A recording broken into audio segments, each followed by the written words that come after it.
Giliran awak. Adik ni. Dia dah siap. Depan ni.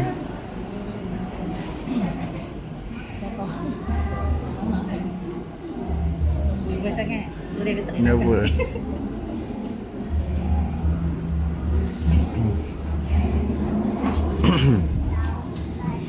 Dan nak pergi toilet.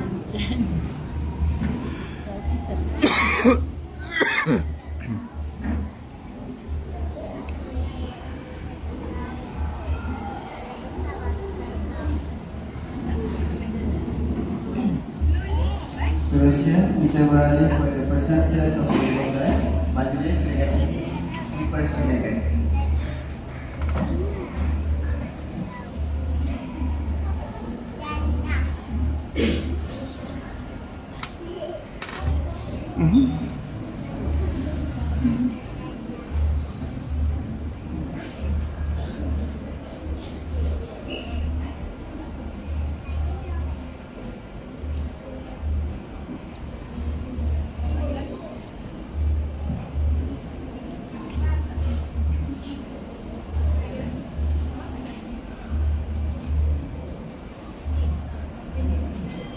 Assalamualaikum warahmatullahi wabarakatuh.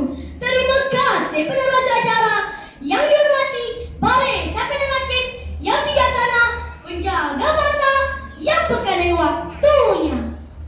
Guru-guru seterusnya, rakan-rakan sekalian, mari kawan-kawan dengar ini cerita kisah Ababil utusan Allah. Lindungi Ka'bah dari dimusnah, kuasa Allah tiada tandingan.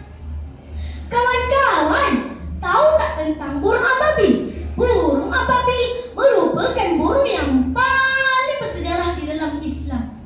Burung ababil bukan spesies burung ada di bumi. Warnanya bermacam jenis. Ada berwarna hitam, putih dan hijau. Ya Allah, beratnya batu besar ini. Saya tidak mampu mengangkatnya. Saya tidak kuat. Tetapi kawan-kawan, nak tahu tak? Allah telah menciptakan burung ababil yang memiliki kekuatan yang luar biasa berbanding kekuatan manusia. Burung ini memiliki kekuatan yang hebat. Burung-burung ababil sangat kuat dengan membawa batu panas dari neraka. Allah telah mengatakan burung ababil untuk memusnahkan tentera bergajah yang diketuai oleh Abraha. Tentera bergajah ini menuju ke Mekah untuk memusnahkan Ka'bah. Firman Allah Subhanahu wa taala, wa arsala alaihim tayral ababil. Maksudnya, dan dia telah mengantarkan kepada mereka burung-burung ababil secara berpasukan. Surah Al-Fil ayat 3. Kawan-kawan, Allah Subhanahu wa taala itu Maha berkuasa. Burung ababil yang dihantar oleh Allah dengan membawa batu yang dibakar keras dan melontarkan kepada Abraha dan tentera bergajahnya. Batu yang sangat keras dan panas itu menghancurkan apa saja mengenainya. Tiada satu pun terlepas dari sasaran burung ababil. Firman Allah Subhanahu wa taala, tarmihim bihijaratin min sijil. Maksudnya yang melontar mereka dengan batu-batu daripada sejenis tanah yang dibakar keras. Surah Al-Fil ayat 4. Kawan, Allah berkuasa. Burung ababil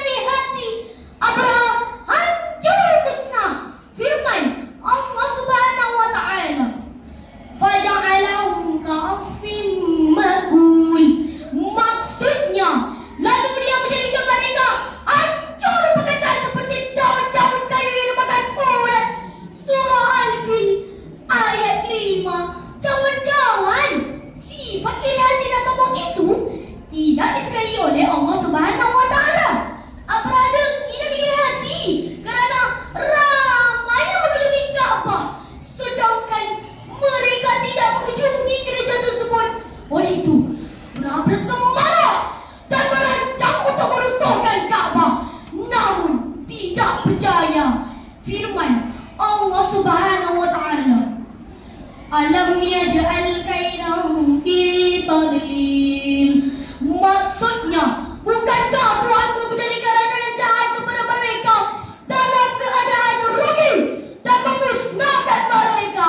Surah Al-Fil ayat 2. Alhamdulillah, di Malaysia rakyat hidup dengan damai. Pelbagai kaum Malaysia hidup bersatu padu tanpa ada sifat dengki dan iri hati. Kawan-kawan, pertama, apabila kisah benar dari Al-Quran. Kedua, apabila bukan ada kisah dongeng lagi.